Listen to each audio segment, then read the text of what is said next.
কি করে যে সন্ধ্যাকে উদ্ধার করবো আমি সত্যিই জানি না ঠাকুর। সন্ধ্যাকে তো ওরা বন্দি করে রেখেছে, সারাদিন তো কিছু খেতেও পাবে না। তোমার সন্তান না খেলে তোমারও তো কষ্ট হয়। সন্ধ্যাকে তো সবাই একা ফেলে চলে গেছে, তা বলে তো না বলে আমি কারোর ঘরে ঢুকতে পারি না ঠাকুর, সে তো অপরাধ। আমায় একটা পথ বলে দাও না গো, বলে দাও না গো একটা পথ। ও ঠাকুর, তুমি এখানে কি করছো? আমি ঈশ্বরকে ডাকছি গো। ও পাথর তোমায় কিছু দেবে না গো, আমরা কত ডাকি শুনতেই পায় না। তুমি তুমি আর জমিদার বাড়িতে চলে যাও, সেখানে সারা গায়ের কুমারীদের পুজো হচ্ছে, অনেক খাওয়া দাওয়া হবে।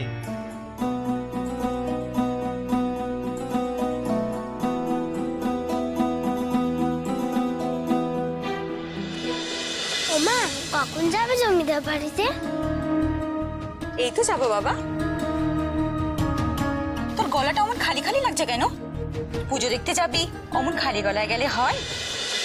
তার মানে সুন্দর বাড়ির ওই মেয়েটাকে কুমারী পুজোর জন্য নিয়ে যাওয়া হলো। আর সন্ধ্যা ওর মতো ছোট হলেও শুধু বিধবা বলে সবাই এমন অবহেলা করবে কেন? শিব ঠাকুর, বিধবা হওয়া কি দোষের?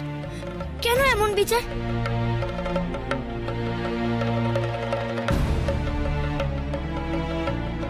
আচ্ছা, সুমিতার বাড়িটা কোন দিকে গো?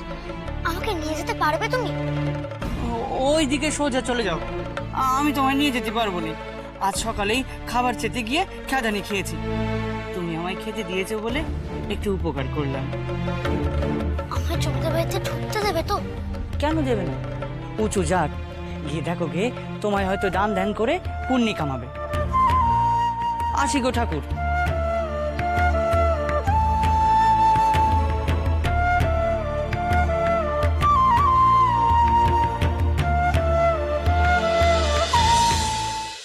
ওগো, শুনছো?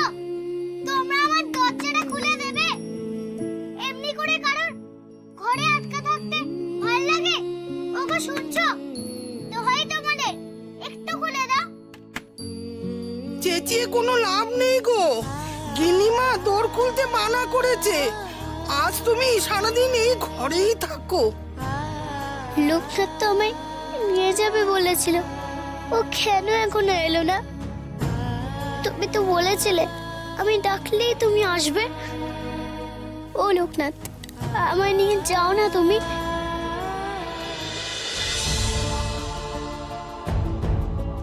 আর একটু কষ্ট সহ্য কর সন্ধ্যা, তোকে আমি গুরুমার কাছে নিয়ে যাব। সবার দুঃখ কষ্ট দূর করার পালা এবার আমার। পেয়েছি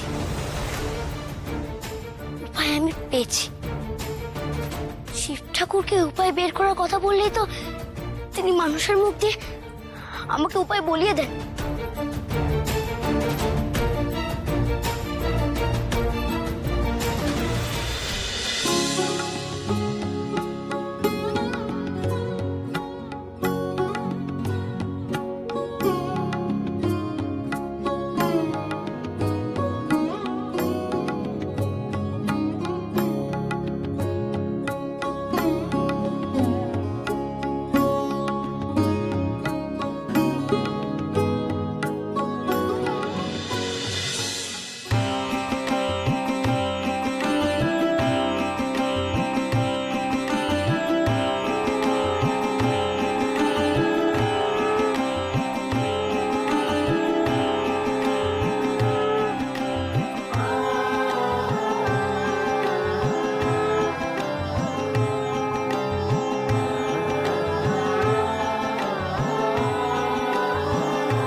কই গো সাবিত্রী, তোমাদের হলো? বেনিকে নিয়ে এসো, বেলাবেলি পৌঁছাতে হবে তো। এদিকে পালকি দৌড়ে এসে দাঁড়িয়ে আছে। অত তাড়া দিও না দেনি, এই তো করছি আনছি বেনিকে। ধরো দিন, ধরো। তাড়া দিচ্ছি কেন? যত তাড়াতাড়ি ছেলেটাকে ছাদনা তলায় দাঁড় করাতে পারছি তবে না শান্তি। বেনি চল। হায় রে, হত ভাগা ছেলে, এখনো তৈরি হসনি? না, আমি ওসব পারবো না। পড়বি না? তুই পড়বি না, তোর ঘাড় পড়বে।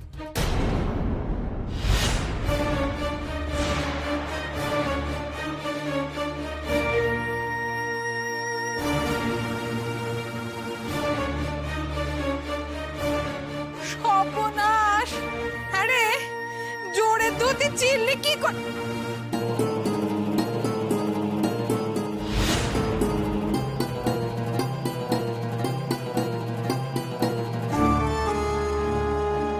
ওরে হতচ্ছাড়া ছেলে, তুই শেষে এই কাজ করেছিস? আরে নিজের ভালো কি তুই জন্মে বুঝবি না? এই চেরা জোর পড়ে বে হয়। কি গো সাবিত্রী, ছেলেকে নিয়ে আসতে এত এ কি? বেনি এখনো তৈরি হয়নি? দেখো দেখো, চোখ মেলে নিজের ছেলের কীর্তি কামা দেখো। আচ্ছা ঠিক আছে ঠিক আছে, এইটা নিয়ে আর ওকে বকাঝকা করে লাভ নেই। এই 7 পাকের সময় তো ওকে মেয়ের বাড়ি নতুন জোরটা পড়তেই হবে। তো তখন নয় পাল্টে নেবে। এখন ওকে নিয়ে চলো, তো বরণ করতে হবে তো।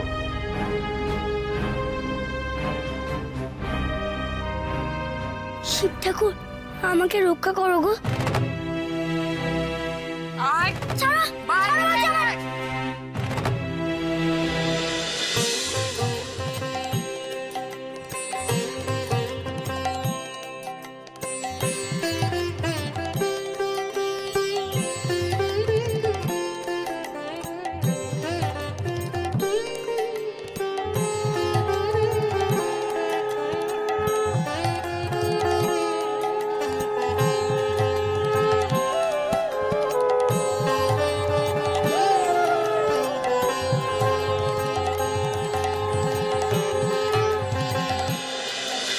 তোরাই আমার লক্ষ্মী মা, তোরাই আমার লক্ষ্মী।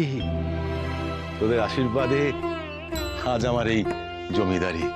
মারে, তোরা আশীর্বাদ কর মা, যেন আমার পরিবার, আমার সংসার, আমার প্রজারা সবাই সুখে থাকে, সবার যেন কল্যাণ হয়। এই আশীর্বাদ কর মা, এই আশীর্বাদ কর। জমিদার মশাই, শুধু ওরাই কি তোমার লক্ষ্মী? ওদের মতো ছোট ছোট মেয়েরা ঘরে সাদা থান পরে বন্দি, তারা বুঝি লক্ষ্মী নয়? তাদের আশীর্বাদের প্রয়োজন নেই তোমার?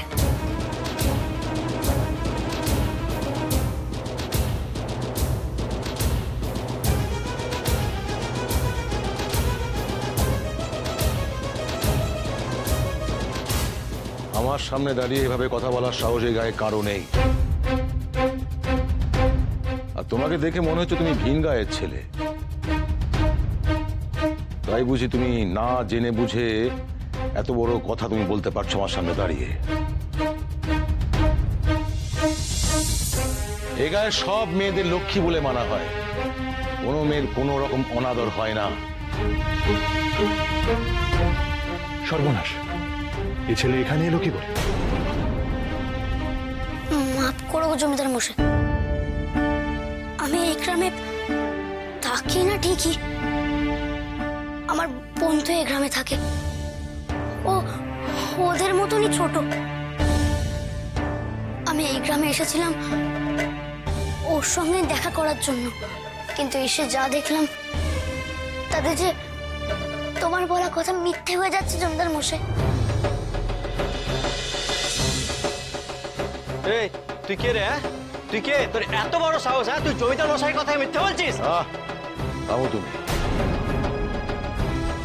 আমার কোন কথা তুমি মিথ্যে হতে দেখেছো? এই যে এই মাত্র তুমি বললে না গায়ের সব মেয়েদের আঁচড়ে রাখা হয়, সেটা ঠিক নয়। যারা বিধবা, যারা অসহায়, তাদের যে বড় অনাদর এই গায়ে। দেখো বাবু, বিধবাদের তো পুজো করা হয় না। আমি পুজো করার কথা তো বলছি না। তবে আর কিসে অনাদর হয়? একই বয়সে দুজন মেয়ে বাড়িতে থাকলে কুমারীদের দুবেলা খেতে দেওয়া হয়, তাদের যত্ন আত্তি করা হয়, কিন্তু বিধবা মেয়েটিকে একবেলা কেন খেতে দেওয়া হয় জমিদার মশাই?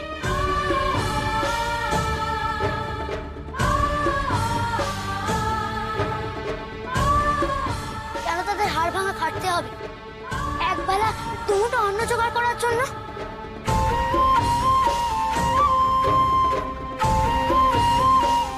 তুমিই বলো জমিদার মশাই,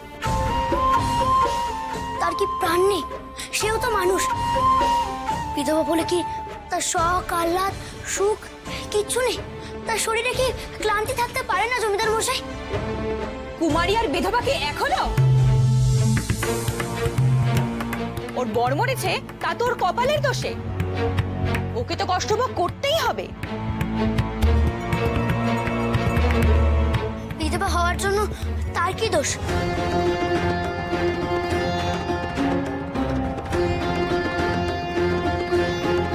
তুমি কি বলতে চাইছো তবে? প্রতিটা মানুষের জন্ম মৃত্যু বিবাহ তো ঈশ্বর সৃষ্টি করে দেন। তাহলে কারোর ভাগ্য বিপর্যয়ের জন্য সেই মানুষটাকে কেন দায়ী করবে জমিদার মশাই? তোমরা স্বামীর মৃত্যুর দায় কেন স্ত্রীর উপর চাপিয়ে দিচ্ছ গো? একবার ভেবে দেখো তো, সদ্য প্রিয়জনকে হারিয়ে তার মনে কত যন্ত্রণা।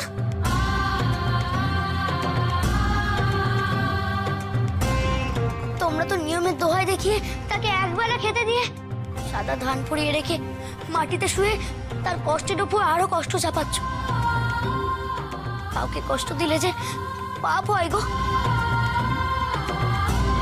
তুমি এই গ্রামের সবার মঙ্গলের জন্য ভক্তি ভরে কুমারী পুজো করছো, কিন্তু কুমারী পুজো করার থেকেও হাজার গুণ পুণ্য হবে গো যদি ওই বিধবা মেয়েদের কষ্ট তুমি দূর করো।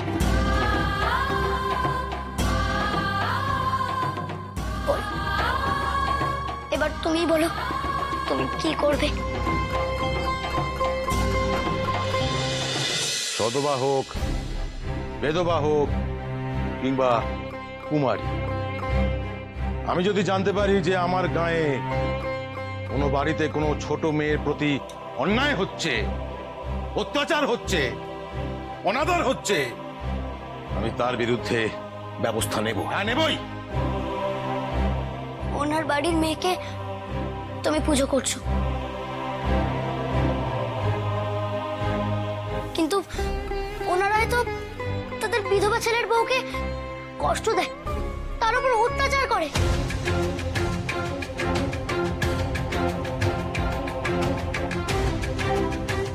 একবেলা খেতে দিয়ে বাড়ির সব কাজ করিয়ে নেয়।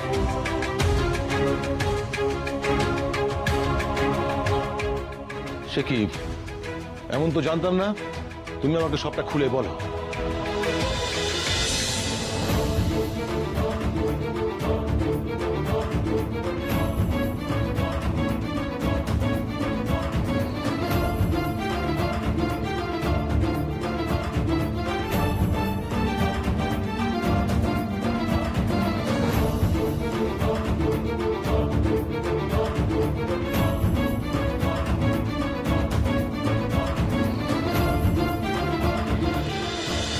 কি, আমি নারীদের সম্মান করি, আমি কুমারী পুজো করি, আর আমারই গায়ে অসহায় বিধবাদের প্রতি অত্যাচার হচ্ছে?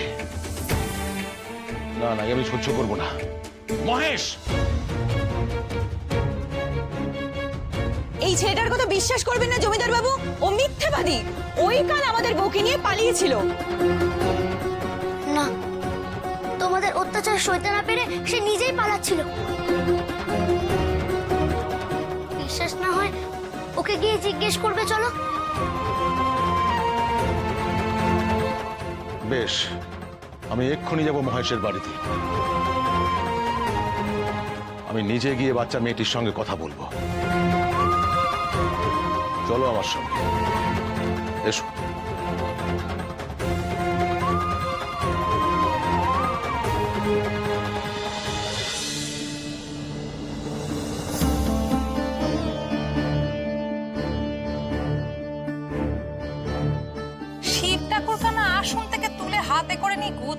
বল দেখিনি। ও মা, শুভ কাজে তো শিব ঠাকুরকে লাগবেই। আহা, এনেছে তো ভালোই করেছে। দেবদ্বীজে ভক্তি থাকা ভালো। না না, তুমি বরণ করো, দেখি বরণ করো।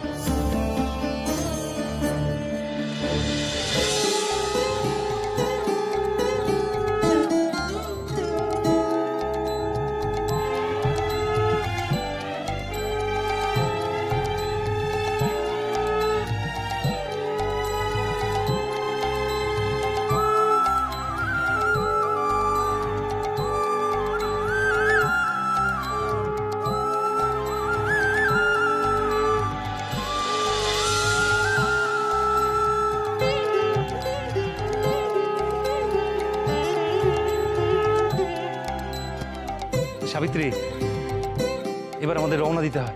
শোনো, তুমি বরযাত্রীদের সঙ্গে পাইক বর কন্দাজ নিয়ে যেও, আর ছেলেকে একটু চোখে চোখে রেখো যেন না পালায়। আয় আয় বা আয়।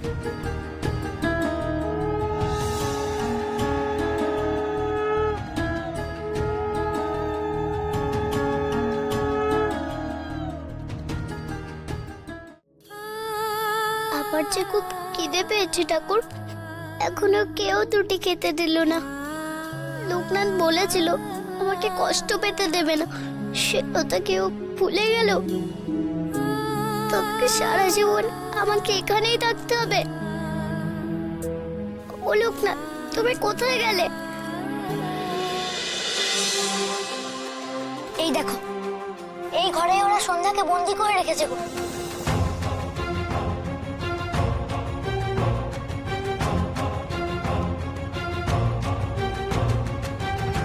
তোমরা তোমাদের ছেলের বউকে এই ঘরে তালা বন্ধ করে আটকে রেখেছো? কেমন মানুষ তোমরা? বউ যদি পালায় তখন কি করব? পালাবে কেন? পালিয়েছিল তো কাল এই ছেলেটার সঙ্গে। তোমাদের অত্যাচারে যে সন্ধ্যা পালিয়েছিল সেটা তো জমিদার মশাইকে আমি বলেছি। ফের মিছে কথা। চুপ করো তোমরা। আমি নিজে দেখবো কে সত্যি কথা বলছে, কে মিথ্যে কথা বলছে। আমি বলছি, পরে তালা খোলো, তালা খোলো।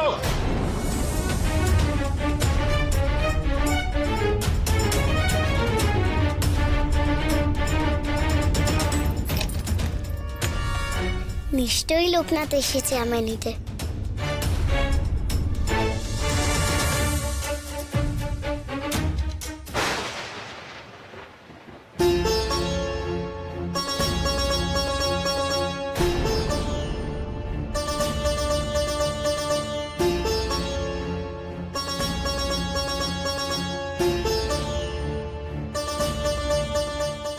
লোকনাথ তো পালিয়েছিল, ওরা বুঝি লোকনাথকে পাইক দিয়ে ধরে এনেছে।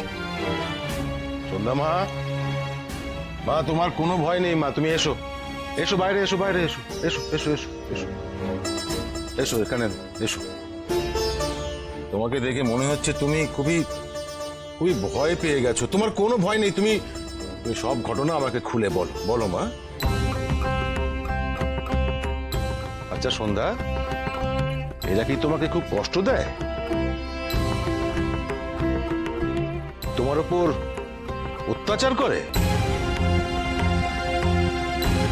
তোমাকে এইভাবে ঘরে তালা বন্ধ করে আটকে রেখেছিল কেন? ওরা তোমায় খেতে দেয় না?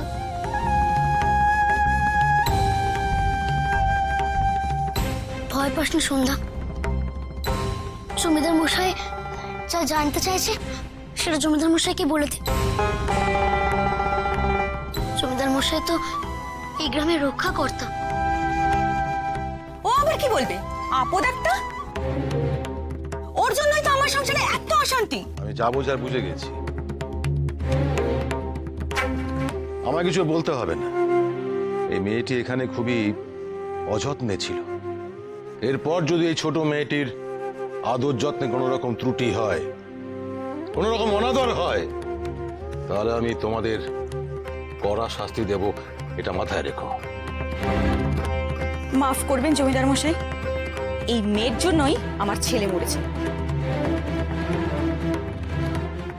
আমি এই অপয়ামের কোনো সেবা যত্ন করতে পারবো না। বেশ তো, তবে ওকে মুক্তি দাও। গুরুমা যেমন করে ওকে আদর যত্নে রাখতো বিয়ের আগে, গুরুমা তেমন করে ওকে আদর যত্নে রাখবে। ও মা, ঘরের বেধবা বউকে আমি ঘর ছেড়ে বাপের বাড়ি যেতে দেবই বা কেন? এখানে তো তোমরা কেউ ওকে ভালোবাসো না, ও কেন এখানে থাকবে? শুধু বিনে পয়সা একটা দাসী পাওয়া যাচ্ছে বলে তোমরা ছেলে বউকে রাখতে চাইছো, তাই না মহেশ?